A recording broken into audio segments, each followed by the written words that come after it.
Hey, team players, and welcome back. Today, we're going to be doing the narrative that if you believe Patrick Mahomes will lead the league in passing, how can you draft a team that can do that? And yes, we know that up front, we might not be drinking the most optimal lineup based upon ADP in this second, but we don't care. We believe Mahomes is going to win the passing title this year. Let's face it, he's one of the world's best quarterbacks. He's going to end up being the top 3 all time, and he's going to lead the league in passing again. If it happens this year, this is how you win DraftKings. Get that $2 million. Let's make it happen and see it go.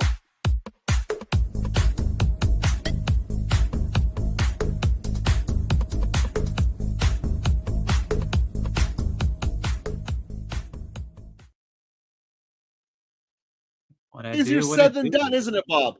This is not going to be an easy draft to pull off. Everyone knows Kansas City's, they're amazing, but Kansas City also has been a running team as of late. And I believe that with the second year of Worthy, we talk a lot in this show about how second year receivers bump up and become more productive. With that second year of Worthy, the top could rip off just like it's Tyreek again. And there's a lot of talent there. So, yeah, part of the reason I believe that there's a real chance Mahomes leads leagues in passing is Worthy. The other part I believe that isn't that far of a stretch is what happens if the good offenses on Kansas City's schedule finally get ahead of Spagnuolo and they have to start playing shootouts?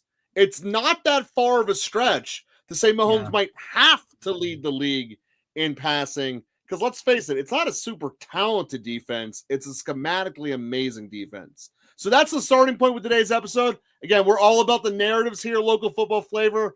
It's going to be hard to make a team this way. Challenge accepted, but I'm ready for it. Yeah, I mean, here's the thing too, Joe. I mean, when we look at, just strictly speaking, when we look at kind of the way you can build out a team like this, and you say to yourself, okay, there's a lot of interesting correlation that can be built off the AFC West. We did an episode during the early best ball season about divisional correlation and how you can build within one division. So your risk reward scenario, there's a lot less risk when you're taking, say, one certain stack, right? There's a lot less risk when you're just trying to get one thing right than when you're trying to get many different things right. So off this episode title, thinking about, well, what if Patrick Mahomes wins the NFL passing crown? Well, there's going to be a couple things that are probably going to happen. To bring this out for, just stat standpoints of things here, Kansas City last year was 15th in the league in terms of passing yards per game. That's with them, throwing the ball around 34 times a game. So that's already up there pretty high. What other teams are up there pretty high? Vegas was up there pretty high as well. Denver was in the top 15.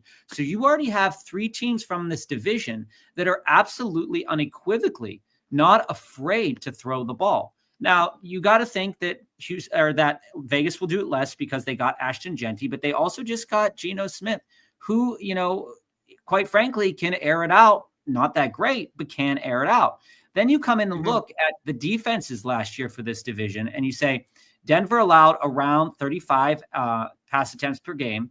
You look at the Chargers, they allowed 33 per game. Vegas allowed 33 per game, and Kansas City 32 per game. So walking into this scenario and saying to yourself, where is the pathway for this to be successful? Well, quite frankly, is that if you're building this team with Patrick Mahomes at your helm and saying, okay, I believe that this is going to happen, then there are going to be some pieces that I want to have on this team. For example, I do believe going into week 17 this year of the NFL schedule. Now, the NFL full schedule drops tonight, but we got little bits and pieces. Yes, we can go through the teams they play. They play some stacked offenses. One of the bits and pieces that we did get already, which is going to play into today's show heavily, is that, and it's oddly enough that I spoke about this team on Wednesday or on Monday, but they're playing Denver week 17 at Kansas City. And that's a stack that we can build into. We don't have to take Cortland Sutton, but that's a stack that we can play into with a Mims and an Ingram. We could take a Mims and an Ingram, we can build in players like that into the stack because Kansas City's defense, like you said earlier, schematically, it's all these defenses are going to schematically, it's a very good defense. It's blitz heavy, but it's a very good schematically defense. At some point in time last year, they're playing some of the masterminds of offenses this season. So if you believe Sean Payton can be as smart as he was there, Pete Carroll's going to have a completely different mindset. So their whole division set. Their other home games are the Ravens, Lions, Texans, Eagles, and Commanders. Like you're talking about offensive murder road. And then when they go on the road, they're going to their division, obviously, but they're also going to Buffalo on Thanksgiving or on Dallas on Thanksgiving and Buffalo. So these guys the pathway is there. The pathway is absolutely there. Make Mahomes have to throw the ball. Now, for me, quite frankly, in this build, because I don't think we're going to be able to get a guy like Rice and Worthy at the same time, what I'd like to try to sprinkle in here is Worthy, Jalen Royals. This is a draft where I would be interested in taking Hollywood Brown. Travis Kelce is in play. Travis Kelce is in play as well. But as you said, I'm not going to be afraid of. Let's take a moment because we're going to have to talk about Kelce at some point. Even with Mahomes leading the league as passing as our underlying story, I still think that Kelce's going to be on such a limited pitch count that I'd rather have Noah Gray. I'm there with for the value. I'm saying if the value presents itself. Okay, so if the value presents itself and Kelce is a good value, we can. But typically speaking, he's not going to be a good value. But as I was saying earlier, when we look at how to build this out, it might not be a bad idea to get a Jacoby Myers or Jack Beck on this team. It might not be a bad idea to put Brock Bowers on our list. It might not be a bad idea to put in Amon-Ra. It might not be a bad idea to sprinkle in Najee or Omarion Hampton. It might not be a bad idea to go after Trey Harris because there's a lot of correlation. When you look at this, what I just presented in the stats, defenses can get better from year to year. They can get worse from year to year. But what we saw this year was that this specific division allows a lot of pass attempts. Now, completion percentage is much different, but they allow a lot of pass attempts. So if that's the case, then I want to get a little bit of Marvin Mims here. I want to get a little bit of Trey Harris. Maybe a Ladd McConkey. And you look in the broader defense of why are they allowing pass attempts? It's because they're not exactly great at stopping the run. I mean, that's the reality. It's for some reason my camera cut out here. But the reality is that when you look at the divisions for the correlation in which we're going to try to do here, they're playing the NFC East, the AFC South, and the AFC West. So we're going to have a lot of those teams in there for our correlational things.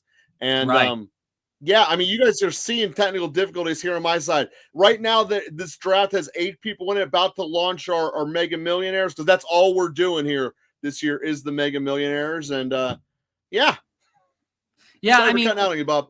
When we think about where we can go with this, there's a lot of different directions, right? And typically speaking, we're going to be a little bit more hesitant in certain drafts to get a guy like Bowers. We're going to be a little hesitant to get guys like Jacoby Myers. But I think the value is going to present itself. So, I mean, when we look at how to start, depending on where we land, there is going to be some variation in who we're going to grab at the beginning of this draft. If we're in the top 5, I want to position myself for Jahmyr Gibbs, second round Ladd McConkey. I kind of want to get something like that going. If we're at the back end of the first round, what I'd like to see try to get is a Brock Bowers with with like an Amon-Ra or something of that nature as well. Then building out that 3rd or 4th round Xavier Worthy or Rashee Rice, preferably Worthy. And then coming back in the 4th, grabbing whatever kind of talent is there in terms of the running back market, because I don't think the 3rd round is going to have it. Because we do have to be aware when we're walking into this draft with this mindset, we do have to be aware that our 7th or 8th round pick has to be Patrick Mahomes. And we might have to push that up. So that takes us out of that 7th and 8th round, potential of. Which is why I personally think we're going to build this team successfully. We got to take a running back in the 1st or 2nd round. I don't see there's a way to successfully build a lineup. I'm saying that that's a strong possibility. The other thing that I'm saying is that because we're still here to win this.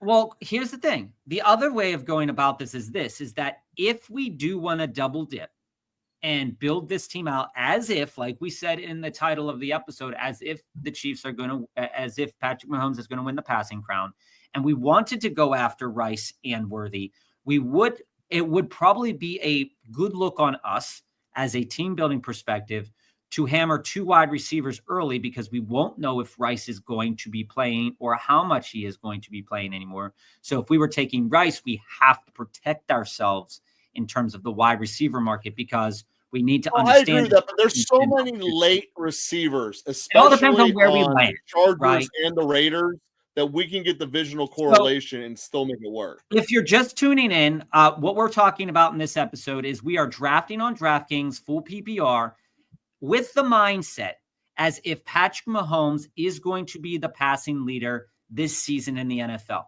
We talked a little bit about earlier in the episode. We just started about 11 minutes ago. You could go back and watch if you'd like.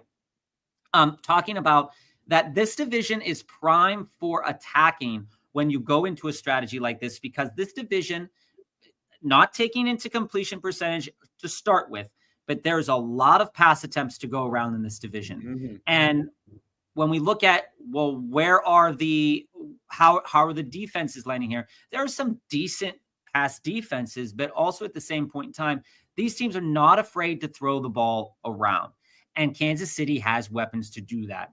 We also talked a little bit about divisional correlation, getting a little bit of that. And the reason I like the correlation that can be built with the Raiders, it's not that I think that the Raiders are an exceptionally strong fantasy team, but what I do like about them is that Geno Smith comes with a really late price tag. They didn't go out and get another quarterback, and they have these weapons like I said, Jack Beck, Jacoby Myers, Brock Bowers. They even have a guy that we were talking about earlier in the offseason in Dante Thornton that would be a nice piece in the back 19th, 20th round to add in to a potential stack if this were to continue to go forward. Now, as it goes to Denver, would be building out guys like Ingram and Mims, because Cortland Sutton would have too high of a cost. So as we sit right here in the 7th spot, this is the perfect spot actually to do this from. We're not going to be overreaching on a guy like Worthy. We got lucky on this one, Bob. We could get a Brock Bowers to fall to us at the 2-6. We position ourselves to potentially grab Gibbs if he falls. I've seen him. Bob, I think that the way to do this best, given the correlation and what we're talking about here, an ideal scenario is Genty Ladd. I think we go with that as a start here. Again, not current ADP. This show isn't about current ADP. It's about you believe Mahomes is going to lead the league of passing. How do you maximize the situation? I see where that is going. I see where your head is at based upon that. I'm saying Genty Ladd Worthy as the start of this draft. But what I'm also seeing from a statistical standpoint is that each of these teams in this division are a little bit better at their rush defense than at their pass defense. So I'm not going to be I don't want to overanalyze a guy like Genty here, especially not seeing him play a down in the NFL, knowing that the Raiders offensive line isn't exceptional by any means in terms of the run game. But to know that if we do want to make this work, I like that divisional correlation a lot. But I also am not afraid to take a guy like Derrick Henry here at the 1-7 either. I'm fine with Henry as well. You're never going to talk me out of Derrick Henry. Because if we're thinking of high-powered offenses and we're thinking about scoring potential, a guy like Henry could do that. But again, I think Gibbs could fall to us here. I really do. If Gibbs falls to us, he's probably the pick. Because CD's probably going to come in here. Maybe we might. CD has not been dinged yet for George Pickens arriving in Dallas. He's still there. Just as an aside conversation, I don't get it. As an aside, yeah. It's important to kind of recognize that he hasn't been dinged yet. But honestly, if you're going to ding him, it's only going to be so much. So you'd rather go Henry over Genty? I like Henry just as a kind of off this build, I don't think that Genty will perform exceptionally strong with this build mindset in mind. Yeah, and you're right. If the belief is they're throwing the ball like crazy, it's probably because you can't run. That's a fine assumption. Yeah, Queue up and like I Lad said, in the next one, and we're set. Unless and someone's that's awful. and that's backing up that, those stats too, is like, if you're throwing the ball 30 sometimes a game, you're probably not running the ball that many times a game. And that's just kind of from a team building standpoint. Rarely are these teams, let's just kind of look at that from that perspective. You have Vegas, they threw the ball 37 times a game last year. Last year, they also only ran it 22 times a game. You would think that Ashton Genty would probably add 5 to 6 carries to that, maybe, but they don't want to wear him out. So maybe that comes in. So I'm going to say that I would want to, we already made the pick, but again, I don't think that Genty is a very strong first round running back selection. I know he can be relatively successful, but I think he got plunked into a division that is going to be at times hard to find running lanes. And we know that at least from that last collegiate game that Penn State did give him some problems. And so while he's exceptional in almost every way as a running back, they did give him a lot of issues. And again, they're not the most proficient offense. They can be better. But I would rather build out some of those wide receivers. I would love Brock Bowers. I don't need to build out Ashton Genty. So there goes Ladd. Sucks. That's okay. Right, so we're not going to be able to get Ladd here. That's all right. I'm okay with doing JT and then just basically not doing running back again. Yeah, I think that our team just live in the passing game world. Yeah, I'm okay with that. All right, JT it is then. I'm okay with that. Optimally, is this the most? Again, they also are playing that division. Both of these teams are on Kansas City's schedule. Yeah, is this the most optimal start from the perspective of from PPR ADP standpoint? I think it is. I think that when you look at PPR, I think it's okay. It's not the optimal though, because both of these running backs aren't pass catchers. Primarily what we're looking for out of these running backs is a lot of yards, a lot of touches, a lot of red zone looks. And I think that they can do that. But what this provides to us is it opens the door for us to make this Kansas City build. Because if we were left stranded in that running back room, I think that, when we talk about buckets and we think about all of the research that's out there, is that the 2 running back start, it's not an optimal start by any means. However, with the build that we're considering right now, with thinking about Patrick Mahomes, I think it's a build that's going to put us in the position to not have to draft another running back until very late. Optimally, I would have been Ladd there. So let's talk about the current ADP that people are going off of as we're doing this draft live. Mm-hmm. Currently, Rashee Rice is 37th and Worthy is 45th, which means if it would hold true to ADP, we could go Rice then Worthy and have them both on our roster. But I think that's what I would like to do. I have seen Worthy come above Rice in a lot of situations because of the suspension. And the only time I've seen Worthy first? The only time I've seen Rice go ahead of Worthy is to a team that has 2 wide receivers already, which were bookended by. So we have to be cautious and aware. So you're saying start with Worthy, because we both believe Worthy is the key to Mahomes leading in passing. Yeah, I mean, I do believe that having Worthy over Rice. Well, Rice went right there. Whoa. Yeah. Bob, exactly to your point. 2 receiver team takes Rashee. I mean, at that point in time, you aren't going to get him on the comeback. So you're not going to get him Worthy on the comeback. So. And like I said, it's really hard to build this out. So there's going to be variations of this team with a variation of a Kansas City stack here and there.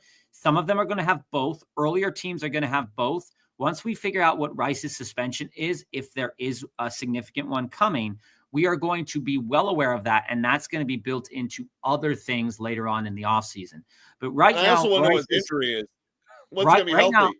Right now, Rice is going a little bit high, but when you're drafting with 2 wide receivers already, it's really hard to pass him up, knowing the potential the potential season-ending stuff that you could get out of him. Worthy here, I like that a lot. I like it much better than Joe Mixon. I like it much better than Tyreek. I like it much better than Terry McLaurin. I think that there's a lot of upward potential. I'm not saying that he could fail. I mean, he could, but knowing that if you walk into a situation thinking that Patrick Mahomes is going to be the best quarterback from a passing perspective in the NFL this year, you have to believe that a guy like Worthy, like you said earlier, Joe, is the key to that success. There's going to be a lot of over-the-top throws in that scenario. He does get some really good yards after catch. I love that player. I love the player that he is and the success that we can have with him. So absolutely. So our next pick here is obviously going to be a receiver, and we're going to be kind of looking at best on the board type thing. You know, I said earlier, that if he's on the board, it's screaming at me. I know he's not correlated to this Kansas City. Yeah, stack, I mean, it's okay though. But it's okay though. I don't think he's going to make it back. If he does, I'm taking him. He's gonna most likely get taken by Team 8 or Team 10. Because Team 8, if he doesn't, really Devontae Smith is a guy we don't draft a lot, but he's a guy that I love his game. Devontae Smith would apply to this correlation. Again, a decent correlation there. I like that a lot. Another piece that has a slight correlation has a big correlation is Cortland Sutton. It's the bring back potentially from Denver on the week 17. I'd rather roll the dice on catching Sutton in the 5th. I doubt he gets back to the 5th. I mean, we can try. It's a very strong possibility. I would go Mike Evans, quite frankly. Mike Evans almost looks too good to pass up. I don't really want Evans there. All right. Then we'll hold with the Kansas City correlation and go with Devontae. Yeah, I'm okay. I'm better. See, Evans. I'm okay with Evans dropping. Now, in our early best balls, we were taking Evans a lot, but I'm not quite sure where I think that Devonta Smith and Evans are kind of in a good place right here, where you kind of have to figure out where's the volume going to go, right? So we know that in all likelihood, if they ban the tush push, Devonta Smith is going to be in a better situation because, as we've said before about Tampa Bay, we really like Tampa Bay's potential to repeat as a really strong offense, but there's a good chance that they regress in some capacity. So where Mike Evans was getting peppered volume at the end of the season to hit that record, that might not happen this year. There's a strong possibility that there are less receptions to go around for Mike Evans. So I'm okay passing on him. DJ Moore would have been a good enough pick there as well, but we didn't have to push DJ Moore in this. There's no correlation with it, so we didn't have. But I just want to point out a draft metric here. I really love the fact that to our right, meaning not on this pick but the following pick, 3 of our guys have already taken a quarterback. So the likelihood of Mahomes being there at our 6th round pick to me skyrocketed. For this pick, going off of the correlation of the Chiefs' schedule, I'm looking at, we're going to get one or the other, either Sutton or JMO or Javonte Williams. Those are the 2 that I'm looking at. Yeah, Jameson Williams, the receiver from Detroit. I think Sutton would be, if he's there, I think he'd be a good enough play as a 3rd wide receiver for this team. Like I said, I don't think he's going to have 11 plus touchdowns this year or 8 plus touchdowns this year, but he's a solid member of that team. At least he gives us a floor, and that's not something our other 2 guys give us. He's obviously trusted by Bo Nix, and I'm absolutely okay rolling Sutton. Nice job. And to that point, to that point, I do think that you got to look at your receivers like this. Devontae and Worthing are huge ceiling guys, but they also can give you a 4. Sutton is a high floor guy. He might not be giving you the 23 a week, but he's not going to go below 14 either. And I think that you need to have the blend of the 2. Yeah. And that's perfectly fine. I really like that. I really like that concept there. Let me look something up here. Opponents. I just want to read this the right way because I'm having a hard time seeing something. So, all right, cool. Yeah, Read it so correctly, we get Bob. We want to be accurate. All right, so we get a decent amount of correlation there. You know, like I was saying, I was looking at potentially where we had taken Devonta Smith. I was going to throw out there Travis Hunter. We don't often take Travis Hunter. We don't think that he's a really good value in the 4th round, but you do get a game against Devonta's a way better value. You get a game against Kansas City there. I think it's not a bad idea here in this next round. Well, the next round's Mahomes. Does it have to be? Yes. ADP wise, It does. All right, ADP wise, it does. Actually, quite frankly, the prior had Hurts, Daniels, and Burrow not gone to the people after us, I probably would have taken Mahomes in the 5th round.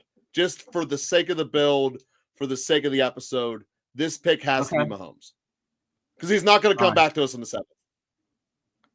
I mean, currently his ADP is like at 76, right? No, his ADP is 66, which is exactly what our pick is. Oh, really? Okay. Yeah. I'm reading off some other ADPs here, so it's interesting to see how different. What was that? So Patty Mahomes kind of destroys that build a little bit, but we can get Bo Nix. So I'm not. It's okay. It's okay. I'm not thrilled with that. Not thrilled with it either. Not thrilled with that. Didn't think that was going to happen, but it's all right. Right here, Joe, you can build. I'm looking at Olave or Judkins. Build out Judkins. That's okay. I'm okay with Judkins. So what we're going to do here, Joe, to kind of rework. We're going to put Bo Nix on this and do a hard pivot. What we're going to do to rework this strategy here is this episode was all about trying to get Patrick Mahomes. It didn't happen. That's okay. It's still under the belief. I mean, this is going to happen sometimes. You can believe something in the draft just doesn't go your way. The belief system is still in place for the episode, so we are going to operate under that assumption. Now, looking at the board, I really hate that they took them because they really didn't need them. I think in the 7th round here, 7th round, we're going to push Bo. If he is available there, we'll push Bo if he's available there. He should be. And then come around and grab. We'll kind of just continue to operate under that assumption as well. We'll grab Kelsey because here's the thing: when that quarterback gets taken, it doesn't mean that you're necessarily destroyed from that specific stack. You aren't getting that Patrick Mahomes number, but what we will be getting, we can't get them now because Kelsey just went. But what we are going to target is still players from that team. So we are still going to build out Hollywood. Yeah, we're still going to put Hollywood on this roster. We're still going to put Gray on this roster. And we're still going to try to build out that team because all of those players will benefit. If Patrick Mahomes is the NFL passing leader, all of those players will, by association in some capacity, benefit from that.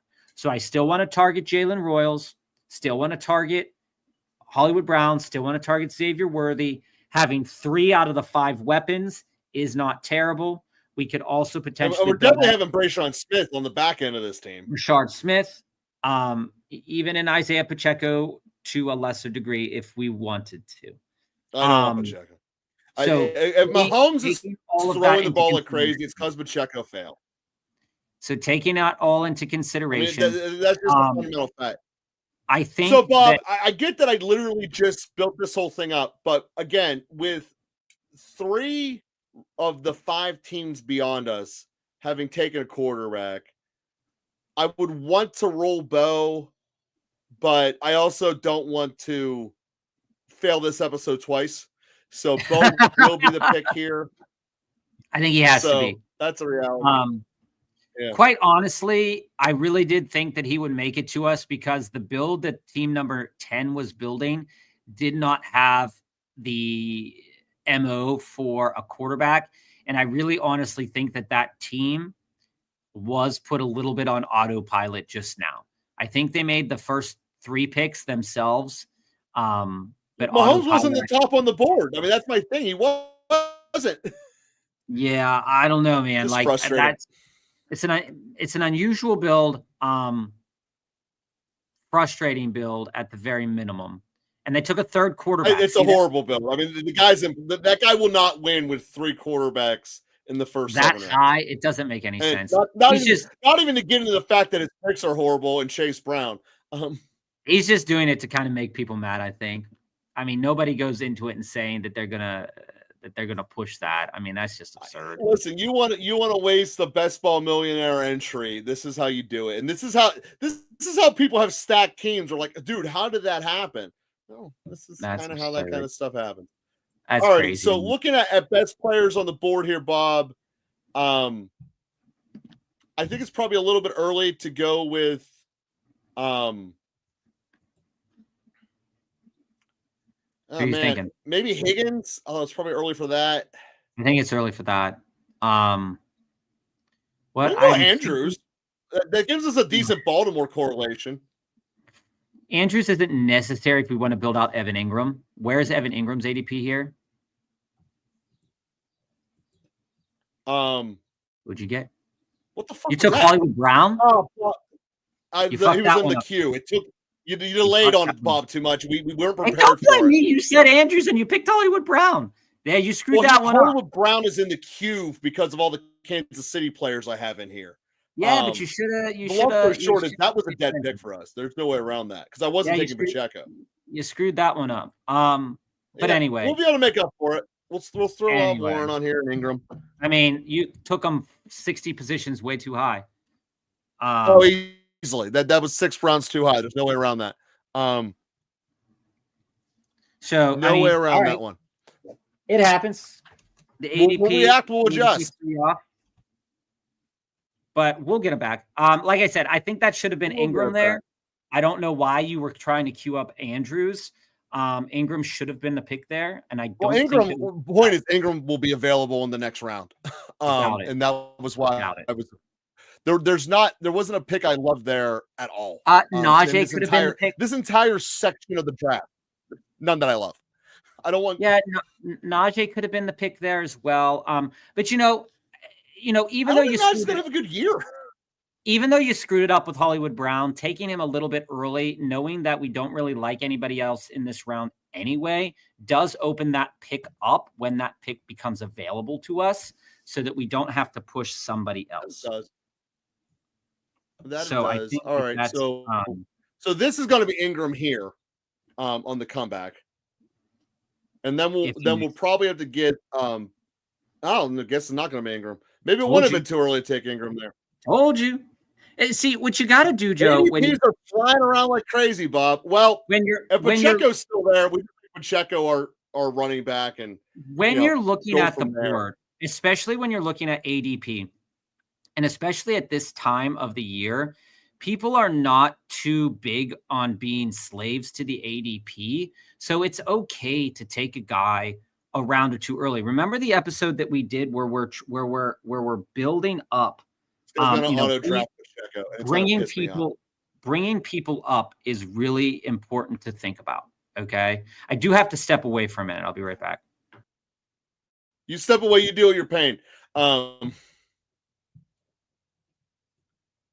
guys, that being said, here we are. The draft obviously given a little sideways, little technical glitch on our parts for making decision-making process. But when we look at the roster overall, it's a roster that has Henry and Taylor, Judkins, and Pacheco as your running backs. Those are 4 solid enough running backs to get you through the day. Our receivers are obviously dependent upon Mahomes going the distance in Worthy and Hollywood. Again, Hollywood to me, I get that talking about ADP not being a slave to that, is still a guy that could really go off. If there is any situation with Rice taking a while to recover, Hollywood is the natural fit into it. And there's just so much that could be there with it. I chose Beck here over Trey Harris. The reason for that Beck selection was that Harris still does have to fight 2 body types that are his type in QJ in Mike Williams, Beck is the number 2 receiver on the field every single time. I think he should be going up higher than where he is, although I do love Darnell Mooney in this neighborhood as well. So coming around on this next pick here, again, trying to stay true to the Kansas City build divisional correlation here, it is time to start looking for the tight end market of something that's going to be here. We will throw Noah Gray in at the end. This is a team that does play the Cowboys, but I got to tell you, if Justin Fields is still on this lineup when he comes by, I can't pass up on Justin Fields again. He is just way too valuable as a player, and combining him with Bo Nix might be enough to just say we're done at quarterback. If Fields is still there, I really would love that quarterback room overall, given the fact you have 2 runners. Obviously, you have volatility with potential picks and whatnot, but if Fields is there, that will be the selection without a doubt. And we're only 2 picks away from that being a thing. So I love that possibility. The other thing here is when we're looking around, obviously the tight end position is somewhere we have not touched yet, but Fields is here, and I'm not passing that up for a following round. That's just from a draft pick, let's make $2 million perspective. There's too much talent there. And unstacked Justin Fields is one of the quarterbacks you easily can do that and feel comfortable with, without a doubt. So we come around here looking at the 12th round upcoming. We have Nick, so Marvin Mims is a guy who would make sense to me here on this upcoming selection.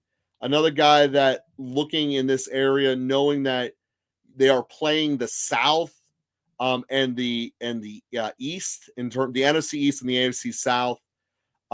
There's not a whole lot of great pickings from the East right now, quite frankly, but Mims would be a great slide into this roster, both for the build, because if you believe that Mahomes is going to lead the league in passing, he's going to force his division to have to throw the ball a lot as well, just to keep up with him, because Kansas City can put up some points. Mims is a guy who catches a lot of balls, and with having Bo Nix there, no problem having both Sutton and Nix on the same roster. But we are getting to a spot where we are going to have to get into a tight end here at some point. They play the Cowboys. It's be an unstacked Ferguson. Ferguson's value obviously dropped a ton, given the fact that there's now a real number 2 receiver there. I hate rookie tight ends that aren't named Warren, especially in this draft. But that being said, Taylor and the Jets is probably their number 2. Probably throw him up as just a backside tight end fill, because looking at the board, if Kincaid isn't there or Goddard isn't there at this upcoming pick, which one of those 2 with Goddard getting the priority above him would be a decent tight end to build with this correlation in which we're doing. Again, building up Kansas City in their schedule. If they start throwing crazy, Goddard is a prime selection. Goddard's also a prime selection that if the tush push does get banned and they start throwing shorts, tight ends tend to benefit from that more than any other receiving group. I get that A.J. Brown is the best receiver in the world, but if you have Goddard there without the tush push, his value is going to increase. Don't really sure why he's still on the board. We know we messed up earlier getting Brown way ahead of ADP, but I just got Fields 3 rounds later, and I'm gonna take Kincaid because he's the best on the board. I'm also gonna be getting him 2 rounds later than I should be. They play Buffalo. They always play Buffalo hard, and quite frankly, I think Kincaid is incredibly being slept upon. I know that in Buffalo they're asking him to change his body type a little bit. And in general, when you do something like that to a player, especially a first-round player, it's because you have a mindset in mind. Buffalo, if you look at their build moving forward, they might not love the fact that Shakir had 5 million targets and no after-the-catch ability. It looks like they're trying to build Kincaid in that mold. It also, to me, indicates that they believe Coleman's going to be a dude. And just a side note that I've been on Coleman for a long time, and I think that that's somewhere to look at here. So just to throw out those possibilities of value that's coming while we're believing that Mahomes leads the league in passing. Sucks that we didn't get him. That guy did an incredibly odd build with the way he did it. And just to scroll up and look at his build, he took Mahomes, Hurts, and Goff. Well, you can only get one of them on the roster any given week. And yeah, we believe in Mahomes is going to be a top 5 every week. So you wasted the other 2 picks. And Knicks and Fields can run their way into the top 5 in any given Sunday. So you look at all that together, it's pretty cumulatively strong. And that's where I'm looking at here. I am going to take a flyer on the second tight end of Taylor. We're only going to have 2 quarterbacks on this roster. Again, we're already happy with our 4 running backs, so I'm not really looking in that area, but we're going to hit Braylon Smith at the end here for sure. And we'll also be going with, Braylon Allen. This kind of slowly became a Jets build on the backside here, but interesting. I'm okay with that too. Yeah, sorry. And Bob, the reason we took the Jets there was because Fields fell way too far. I couldn't pass up on the 3 rounds worth of value. And, this is going to be a 3 tight end build, a 2 quarterback build. So I don't think it should be 2 tight ends. I didn't think it should be 2 tight ends. Well, I meant 3 tight ends. I just scratched my back and it broke the skin and I was bleeding through my shirt. That's why I had to step away. It was wild. Battle scars while doing drafts, getting out there. But yeah, so I mean, when you think about this build specifically, we went into it with the intention of saying, okay, what we're trying to do here is build out if Patrick Mahomes were to be, to lead the league in the passing categories, right? And obviously it was kind of blown up just a little bit by not getting Patrick Mahomes, but we still have a lot of pieces to that divisional correlation. We have a lot of pieces to a game 17 correlation, and we got Bo Nix, so we have a little bit of that correlation with Denver. So what we have now is a Denver stack with Mims, Sutton, and Nix going against a bringback of Worthy and Pacheco, which isn't terrible by any means. Little less strong. And we also have a Denver stack and we have a Jet stack. The Jets also less strong over the entirety of a little less strong over the entirety of the season. But I think it will. I think it will work itself out as we go.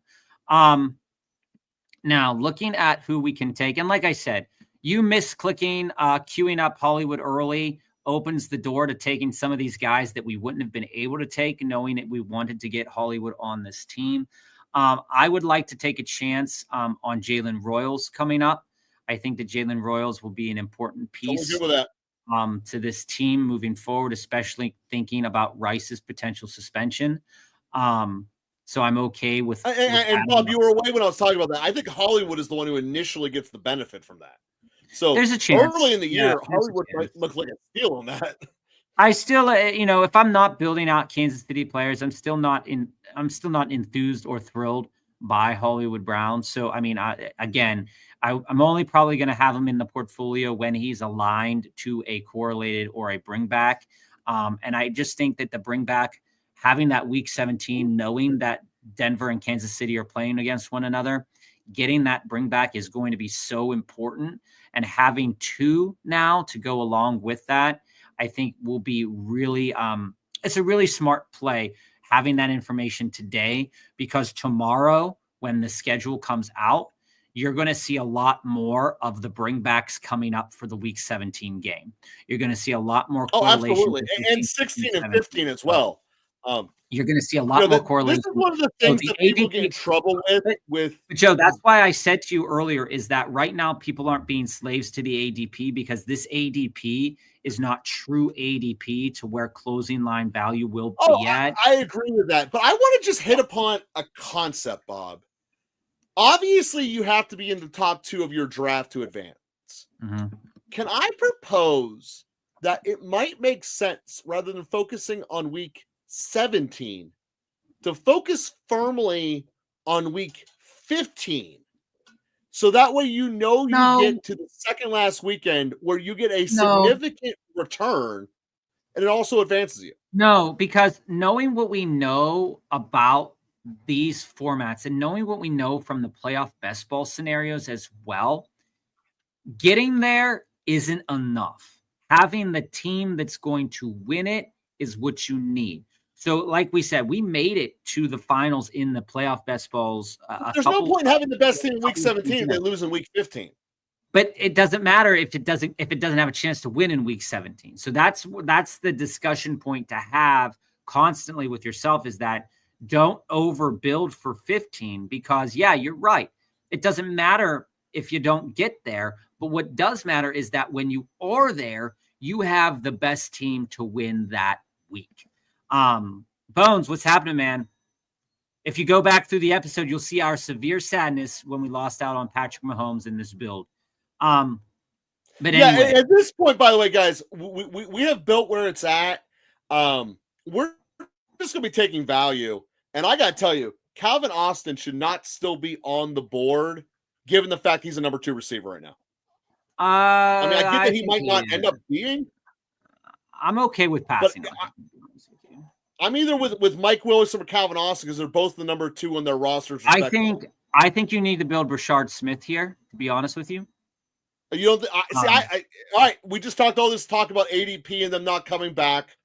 I'll give you that. I haven't played for the next round, but I'm fine with that. When we look at things and we look at how these things can stack up, the idea of a guy like Rashard Smith, particularly seeing that Shipley, Ford, Sampson, and Neal all came off the board. The idea here of Rashard Smith is as a complement in this build specifically. So again, we're talking about what if Kansas City is very successful. The complement in this build is that he is another threat in the pass catching game. So it's, the idea of Pacheco not being as much of a threat in that pass game does play into this build. Running with a bunch of Kansas City players here without Patrick Mahomes, people will probably think is fairly insane. But again, having those pieces also makes the play on the other side, where the guy got Hurts, Mahomes, and Goff, it makes that a weaker pick, right? Because he has no weapons that are correlated to that build. So again, it is something to think about. It's something important. Taking 3 straight Kansas City players, is it necessary? We kind of telegraphed we were going to take Gray, and I didn't want to get exposed. Some will say it isn't.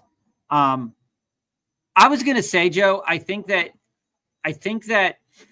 when we look at back end tight ends, a guy that I want to take a lot of more of, and a guy that has some correlation to the AFC West here, is Oronde Gadsden. They're not the strongest. I need to elaborate on why on that one. They're not the strongest in their tight end department over at the Chargers, right? And when we look at Gadsden, they went out, they bought him, and it's a 5th round pick. And you're saying, well, okay, I don't want rookie tight ends. I don't like 5th round rookie tight ends particularly well. But the guy can move. I don't know what happened to I don't know why that happened, but the guy can move. If they're going to be a threat in the red zone, Joe, we talked a little bit about how the Chargers can be a threat or more of a threat in the red zone. That's to get the running game moving. One of the pieces that we liked last year towards the back end of the season was Will Dissly. We thought that he could really come up and perform. But the fact is, he never really gave us enough. They moved off of Stone Smart. They went after Ty Conklin, which is fine. I mean, those things, every team does stuff like that, right? But the guy, Oronde Gadsden, is dynamic. He's productive. He's an All-American, right? He switched over to tight end after playing. That's his second position, right? So he was a wide receiver and now is a tight end. So I think that when we look at players to consider, especially on DraftKings, that we're not so much considering on Underdog, is a guy like Gadsden having a tight end with the potential as a tweener, right, to play tight end or wide receiver on a team that, let's face it, has had issues for their wide receiver core in the last several years. Is he going to be a threat every single week? No. Is he going to be a better build than Noah Gray? Potentially. We're not going to build 4 tight ends on this team because that would be ridiculous. But we're not doing that. I do think that in future builds and future teams, that Gadsden is going to be a target of mine, particularly when I consider that, he is a low-cost option on a team. Again, he might be nothing, he might be something, but they have Ty Conklin. That's a little bit of safety, security, and a veteran. You have Will Dissly, who didn't really do much at all. And then you're walking into it and you say, okay, I have this tweener who's really productive, really young. Why not give him a chance towards the end of the year, particularly? Tie that in with Justin Herbert, who can be proficient in the passing game when asked to. I think that there's some back-end value here that a lot of people aren't really considering right now, and a lot of people aren't drafting him. People are drafting guys, because they're hearing things like Nick Nash, Deshaun Vele, Trevor Etienne, Audric Estime. And I think that when we look at all of those players in a nutshell, right, that a guy like Gadsden, it does feel like he's buried. But again, the threshold to move over those guys like Conklin and move over a guy like Will Dissly, it's not that high. It's not a high threshold to recover from. And so, I think that looking at that value as we go into the back end here, you're seeing guys like Woody Marks and Taj Brooks is that their threshold to beat, they only if given the proper opportunity, they're only 1 away, right? Jalen Coker again. Oh, he is 1 away. Brooks is a great pick. 1 away. I like Brooks more than Marks. I'm taking both. When I'm doing DraftKings, less so an underdog because it's only 18 rounds and you're kind of trying to figure out how to work that in there. I think that I'm willing to take both. I've been taking a lot of Ollie Gordon as well. I do fancy the idea of a potential Thunder and Lightning. I don't think it's going to happen so often. But when we look at the back end here, especially at these running backs, I like Ollie. If you believe Miami can be back, maybe that will be next week's episode. If you believe Miami's offense is back, I think more so that it's back under the. If you believe that it's back under the Tyreek Hill kind of discussion, then you're fading Waddle. You're scoring like crazy. Then you're fading Waddle, you're fading Jonnu. However, if you think that they're going to continue to be productive, you would want to be in on Jalen Waddle. You would want to be in on Jonnu, and maybe a little less so on Tyreek Hill. But I do want to bring up just a couple discussion points about these running backs that are going pretty late. As we established on Monday, the research indicates that it is a really strong idea to come out of your draft with around 6 running backs. That's about half of the potential starting lineup that you have. Now, when we look at where your bucket dip should be at, right, where you should be drafting these backs, research does indicate that you shouldn't be so heavy early. So if you have 3 high-end early backs, you have to define that as we took 2 running backs in our first 2 picks. Listen, there is a strong correlation that if you take 2 to 3 guys early, that knowing the history of NFL running is the early 7 rounds, 10 rounds. We're talking within the first 5-6 picks. If you're coming out of the first 5 picks with 3 running backs, you are probably a little bit overinvested. That doesn't mean it's bad, but it means that you're overinvested, because what we see time and time again, less so last year, but more so over the history of, doing fantasy football, what we know is that, as we talked about with family on Monday and last week, is the fact that when you look at these running backs, they're usually and typically only one position away. And when we talked about it with family, we talked about that wide receivers, even though the term wide receiver 1, wide receiver 2, wide receiver 3 is thrown out there, various teams have differing ways of going about how that is reflected in their lineup.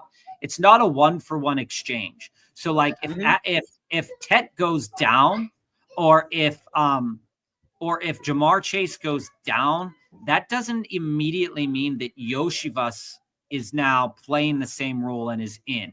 That's 100% correct. That doesn't mean that. But what we know about running backs is that if a team has volume, that volume will be fairly consistent unless that running back is really awful.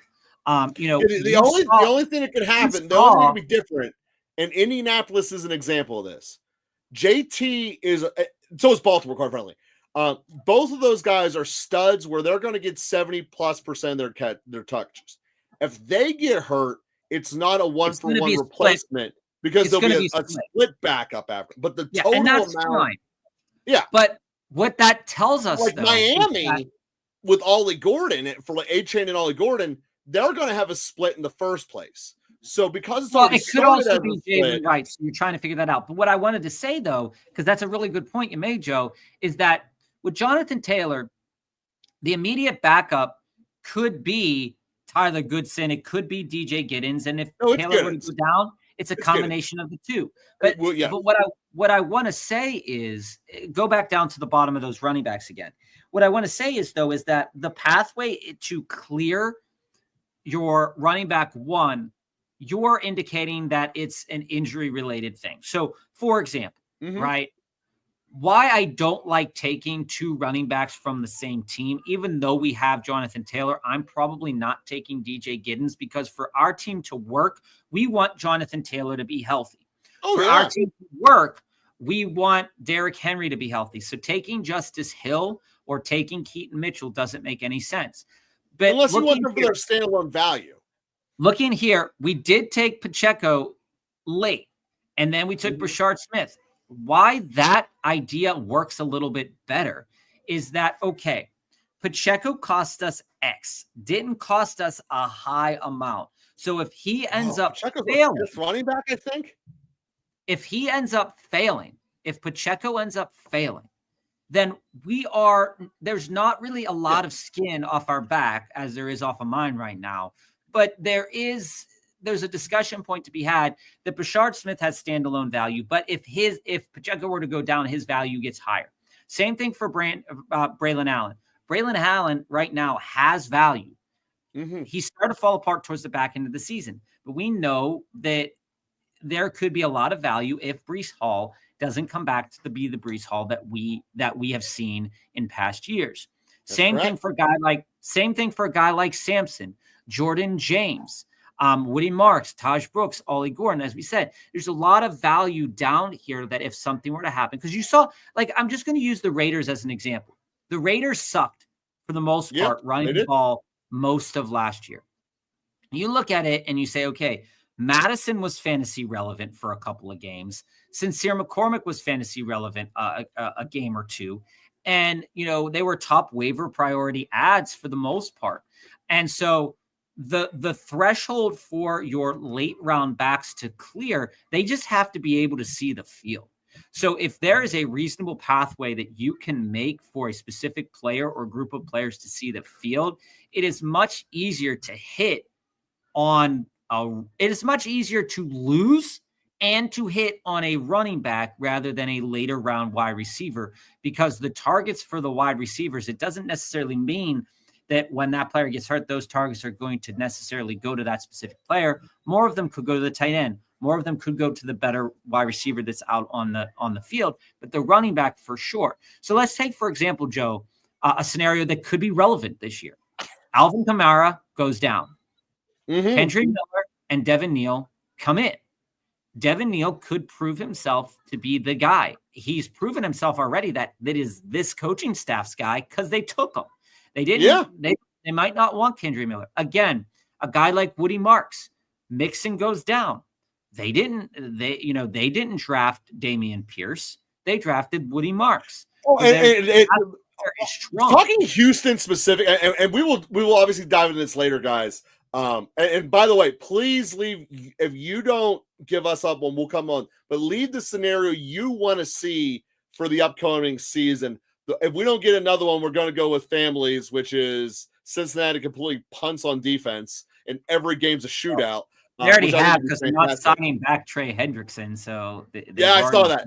But please give us your scenarios because we believe in the narrative conversations a lot. We also believe in statistical basis.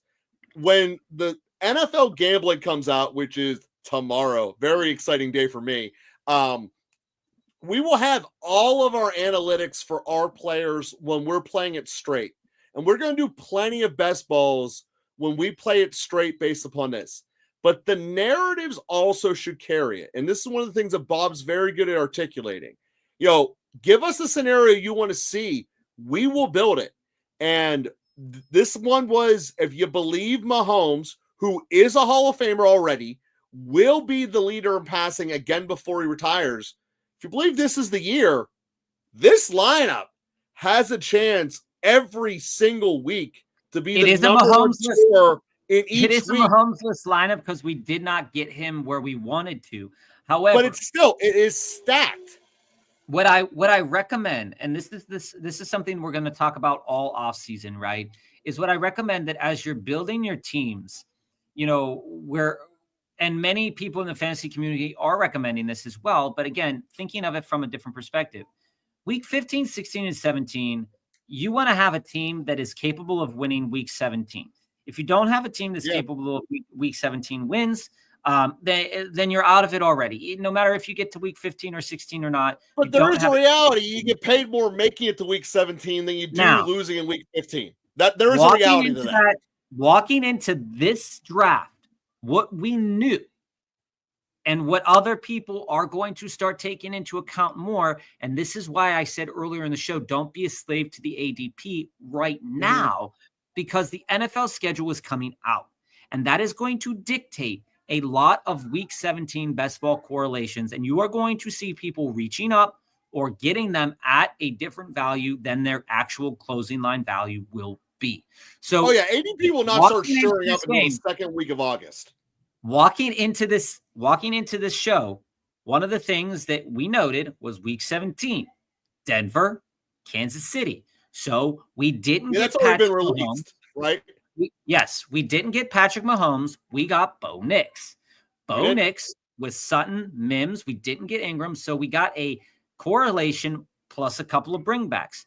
We got some correlation in the Jets as well. When we think about when they're going to be, what players are going to be successful for the Jets. Oftentimes when we're stacking Fields, we're getting Wilson. But this time we get Fields really late. We get a little bit of Braylon Allen and we get Mason Taylor. What we know is that Fields does tend to have a propensity of throwing the ball to tight ends at a higher percentage than other quarterbacks. He still throws it a lot to the wide receiver, but there is a higher percentage than any other quarterbacks that Fields does to the tight end. So when we look at the scope of this team, you're going to say, well, Bob, Joe, I don't really see where the Mahomes winning the passing crown plays in. You don't have Patrick Mahomes. You're right. We don't have Patrick Mahomes, but what we do have is a variety of weapons that if Patrick Mahomes is successful, we are still getting points from Bo Nix. It's not like we're crapped out on points there. We're still getting points from Fields, but we're buying into the talent on the team and saying, okay, well, if Mahomes is successful, what's the likelihood worthy successful? You're seeing we didn't get Travis Kelce because we were hoping that maybe he fell to the 7th round because we don't like buying them in the 6th round. But the other part is Kelce's going to be on a pitch count. And then this is something we talked about Kansas City in general. I think Kelce's going to give you touchdowns, but he's not going to get you yardage. And if the belief is he leads the league in yardage, Kelce doesn't help you. If it dictates that Kelce is going to be, not do well, then Noah Gray is the play that you want to build into it. So which we did. When you combine that thinking of stats and when you combine that stat thinking with the narrative discussion, you're saying, well, Bob, how does Derrick Henry, Jonathan Taylor, and Devonta Smith fit on this team? Well, looking at the structure of this team, people are going to be really nervous because, as we said before, we talked about dipping early into the buckets at running back. But what we did do, building that running back strength, we're missing out a little bit on the wide receiver discussion. It would have been nice to get Ladd in this build. But we have two running backs who on their teams, their position to be the highest valuable on a week-to-week basis within the top 8 of running backs, top 6 of running backs every week to get volume. Their volume isn't going away. Regardless of if they're losing or winning, their volume isn't going away. And the narrative also states that, when we look at this season for the Ravens, that they're going to continue to be able to do what they've been able to do for the last couple of seasons. So Derrick Henry, for us, again, is a better play off of the potential Ashton Genty, correlation that the Kansas City Chiefs get, the potential Ashton Genty correlation that the Broncos get as well, because it then opens that door to another Week 17 game, which we don't know when those two players will play or who they will play Week 17. But we might have just got ourselves a couple other correlations. For example, let's say that the Baltimore Ravens play the Browns Week 17. Looking at the defenses, they were fairly good last year in a lot of respects. If those defenses turn out to be really good against the run, we could be in trouble. If they turn out to be really good against the pass and not as good against the run, we have a nice little correlated stack. Not correlated stack, but correlation to those two games. So now we've just opened up our door. Now, what we said at the beginning of the show is that when we're working with stacks and we're working with bringbacks, particularly in Week 17, you are trying to minimize the amount of things that you have to get right Week 17. That's okay. Right. And the amount of things that you have to get right over the course of the season. Now, I'm not advocating for a super stack. I mean, I did one yesterday where I got beat out on a couple of guys I wanted, and I was just playing for fun. And I was like, okay, what would happen if I thought Caleb Williams would be super successful this year? So I rolled out some wide receivers. I put it on autopilot because I had to take care of my son. I came back. The team's trash. But when we look at, because the auto draft took a bunch of quarterbacks and whatever. When we look at and again, when we look at that and say, okay, well, if that is going to work, maybe it's better to not take Caleb Williams. And this is a discussion point. It's not necessarily true, but maybe if you think the weapons will do better than the quarterback, and then going after another quarterback might not be a terrible idea when we talk about correlations and stacks. For example, right, Joe? We look at a guy like Marvin Harrison Jr. Marvin Harrison Jr. is one of those players that has a variable ADP right now. He can go as early as 211 and as late as 4.6. Okay, so he is all over the map right now. Oh yeah.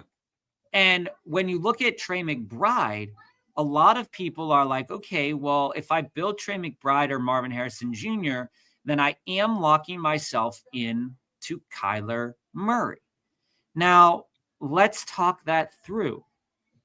In the games where Kyler Murray was successful as a fantasy quarterback last year, he was running the ball in.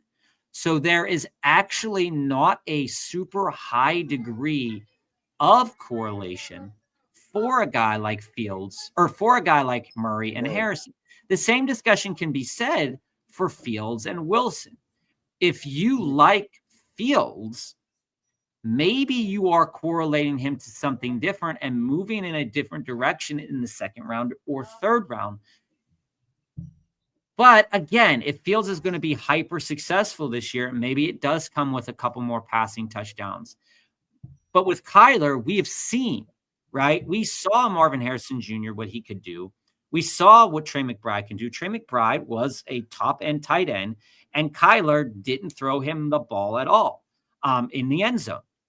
He had 2 touchdowns all year. So you look at it and say, okay, well, let's look at Kyler Murray's numbers last year. Let's look at Trey McBride's numbers this year or last year as well. Let's say Trey McBride gets 6 more touchdowns. How much does that really affect Kyler Murray in the grand scheme of things? That's going to that most likely. I don't think Kyler Murray's capable of throwing touchdowns. But again, that's going to mean that Kyler Murray's usage is going to look a little bit differently because a lot of those touchdowns are going to, if he's throwing more touchdowns, It either means that that the Arizona offense is going to be better overall, which nobody really believes that. And if they did, Kyler Murray would be up higher. Or what that truly means is Kyler Murray is going to do less with his legs, which is then going to kind of really negate that value that he did have prior. Because if Kyler Murray throws for 4 touchdowns instead of passing for 2 and running for 2, that doesn't really do as much for us. It's a net negative. So when I look at it and I say, like, there are quarterbacks here that it is okay to build off of that. Stacks are great. I want to get I want to get a major stack in there as much as possible, but there are certain players that I don't necessarily need to build out that correlated stack with. Again, we've been doing this with Josh Allen. We've been slightly doing it with Lamar. We've been slightly doing it with Jaden Daniels at times too, where it is not a necessity to go out and to get Terry McLaurin. It's not a necessity to get out of Debo, because these offenses could be doing a bunch of various things. And the guy who is successful is the hypermobile quarterback. I think that that's an important thing to think about, because I think as we move through this off season, that it's probably going to be super advantageous. And I've been talking to Joe about this when I do my underdog teams on the side, is that I think there's just a real competitive advantage for going into these best ball tournaments of taking one hypermobile quarterback and one primary throwing quarterback. And there is. We didn't do it in this one, but there is. We went with two mobile ones in this one. What that gives you is it gives you an interesting build. To this point here, I want to point this out. This is the first draft in a while, and I do hope this becomes a trend. Half of the teams went with just 2 quarterbacks. It's going to be the trend. Because it should be the trend. 4 quarterbacks loses this for you. Research loses for you too. The research indicates that 4 tight ends and 4 quarterbacks severely limits your output in the regular season. Pardon me, in the regular season and in the playoffs. I think I'm loving 2-6-9-3 because it triples your starting running backs, it triples your starting receivers, it triples your starting tight ends, and you have to believe your quarterback's just not going to get hurt. It's the most protected position in sport. When you look at team number 6, that's also a loss. Going into the year with 11 wide receivers, you are opening the door. You played Russian roulette. You are opening the door in a way to say, okay, I have 11 possibilities to score points. However, research indicates that any higher than 8, there is diminishing returns on taking that many people. For example, yes, you only need 3 running backs. Yes, did this person get 4 running backs that could potentially get a bunch of touchdowns this year? I think 3 out of the 4. You decide what 3 those are. But when you look at it and you say to yourself, okay, my starting wide receiver is JMO. Go down, Joe. I want to see this team a little bit. And further, as you're looking at this, I also want to, because I want to be real with everyone. I think team number 4 is going to win this bracket. Yeah, that team's really, really strong. All right, go down. So we look next at Addison. Great. Ayuk could come across later on in the season. Then you have Jordan Love. Why? Right? Rashid Shaheed. We love Rashid. Keep going. Then you have Bateman. I can get across with Bateman in round 11. Thielen, Pierce. I can get with those 2 right there. And I think right there, stop. You look at it, okay? You had 3, 4, 5, 6, 7. And I would have stopped there. With those 7 and then built out the rest of my team in another place. Wasn't a necessity to go after Taysom and Pat Freiermuth. After there, he had Hopkins, Wicks, and then the Packers. Again, you lose the value there. Getting that love discussion now with Wicks and Watson, okay. But look what they just did. They just took 2 rookies that are more inclined and more likely to take playing time away from Wicks and Watson. So, if you're taking... Watson's not playing the whole year. Watson's injured for the year. He's a wasted pick. But here's the thing. Love is one of those quarterbacks that I think is okay, even though he's primarily a passing quarterback. He can run the ball when having to do that. He doesn't have to with Josh Jacobs. But if you are picking Jordan Love, I do not think it necessitates taking any of the Packers' weapons. I know what I just said, and I know what I said earlier about other quarterbacks, but I think he's one of those ones where you are not going to be none of those. Jordan Love could be successful without any one of those wide receivers hitting the 100-yard mark. He could be successful without any one of those players hitting the 100-yard mark. And that's the truth. If Jaden Reed, Matthew Golden, Savion Williams, Wicks, Tucker Kraft, he can throw 4 touchdowns and throw for 300 yards, and not one of those players would have 100 yards. So that's kind of the discussion to say, I don't think it's necessary for certain quarterback stacks to have to happen. Then there is a necessity for certain other quarterback stacks to have to happen because they primarily only throw the ball to 2 or 3 guys. And those 2 or 3 guys are only getting it. So that makes sense. Like Trevor Lawrence stacked up with Brian Thomas Jr. and Hunter makes a lot of sense. CJ Stroud stacked up with Nico makes a lot of sense, because if CJ Stroud is going to be successful, Nico. That's what we're going to have to do at some point too. Maybe we do again. We're going to be throwing out scenarios. We want you guys to throw them at us. Cam Ward is going to be successful. He's going to pepper Calvin Ridley with targets. So that stack makes a whole hell of a lot of sense. You know what I'm saying?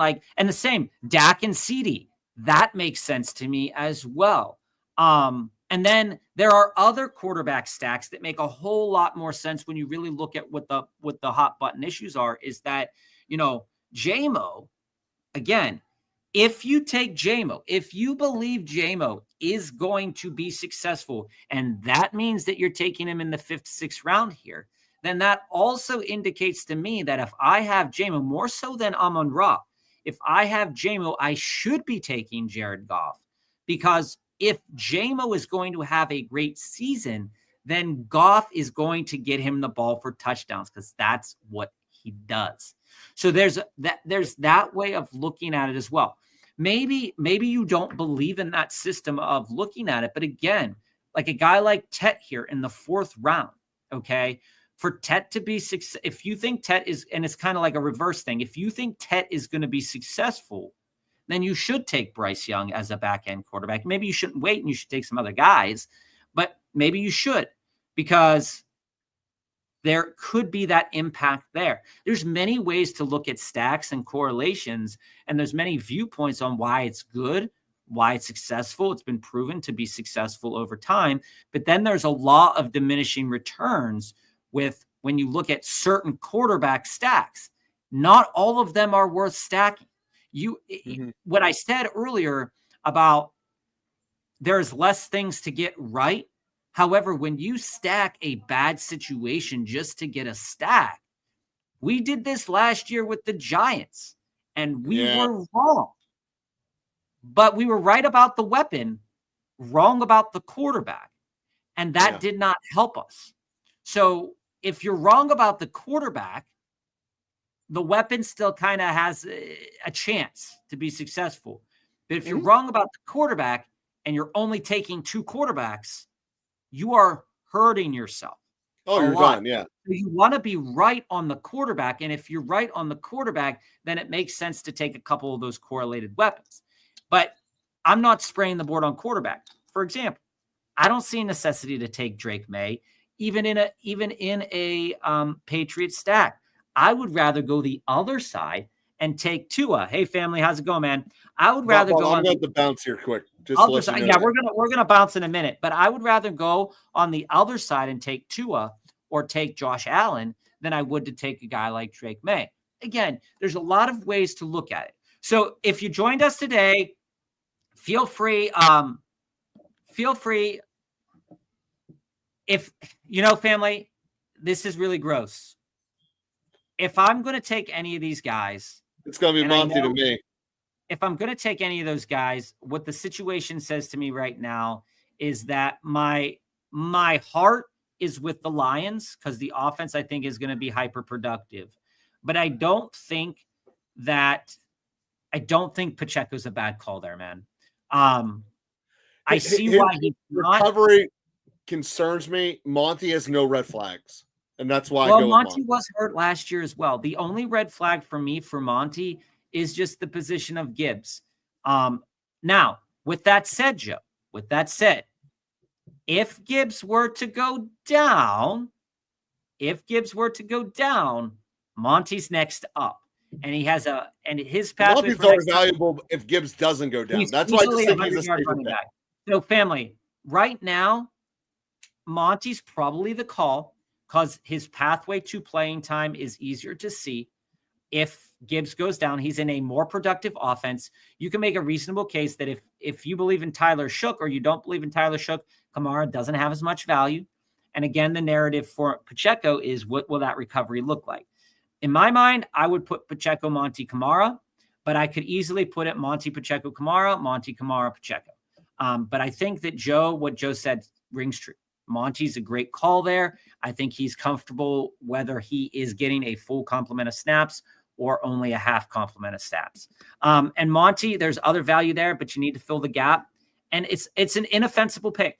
Monty here, in the 6th round and in your league as well, it's an inoffensive pick. We talked about guys like that. It's not going to hurt your team taking Monty over those other two guys. And it's not going to be it's not like a home run pick. But if Gibbs were to go down, it sure is a home run pick because they're going to be a productive offense still.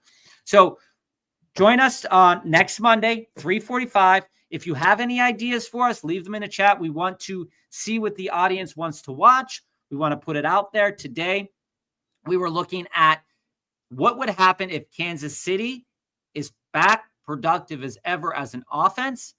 And you can go back, take a look at the episode, and you'll see where it went well, where it went wrong, but it mostly went well. It's going to be a tremendous team, I think, going forward. But join us again Monday at 3:45. Family, I'll answer that question and that comment in a moment in the chat. So we'll see you all on Monday.